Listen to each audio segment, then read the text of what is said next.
Right, so some other things might help you guys out on the Doppler activity.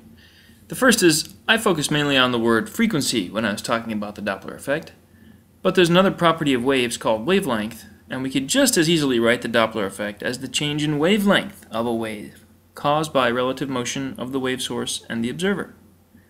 And this is how frequency and wavelength relate to each other. Waves that come not very often, not very frequently, like this big wave up at the top, have a small frequency. But they're big, so they have a big wavelength.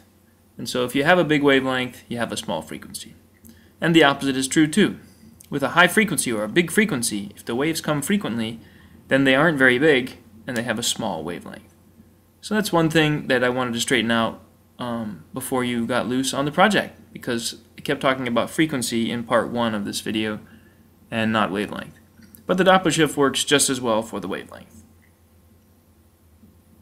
The other thing I wanted to clear up is how to use the formula in the activity. There's some funny symbols there. This thing lambda is going to stand for the original wavelength of the waves, had the source not been moving at all. And it's usually measured for light in nanometers, or billionths of a meter. And this delta lambda, delta is the symbol for change in mathematics, this delta lambda is the change in the wavelength. How much did the wavelength change when the source started to move?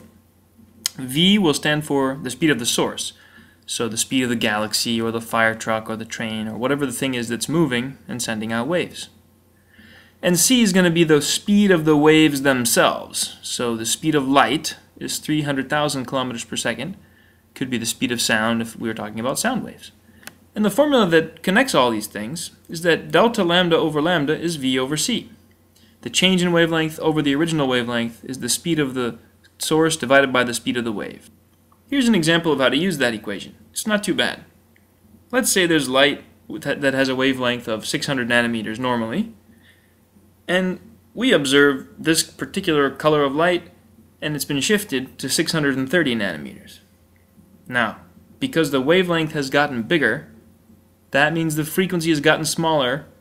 That means this thing is moving away from us, whatever it is that's making this light. And the change in wavelength is 630 minus 600, which is just 30 nanometers. So my formula, delta lambda over lambda equals v over c, I can just plug everything in to get 30 over 600 is v over 300,000, the speed of light. When I cross multiply, I get 9 million equals 600v. I divide, and I get my answer, 15,000 kilometers per second. Very fast indeed, and the thing is moving away because the wavelength got bigger. In part 2 of the Doppler activity that you guys have been working on, you'll see that it says you have to look at an image from a YouTube video in order to complete it. Well, this is that image. You have found it. What you're doing in this part is you're comparing two hydrogen spectra. The one on top that you can see here is taken from hydrogen that's not moving. It's at rest in the laboratory. And the one on bottom is taken from some hydrogen that's moving. Maybe it's part of some nebula or star out in space. Okay, and so you see that the red, green, and blue lines are not at exactly the same wavelengths for these two spectra.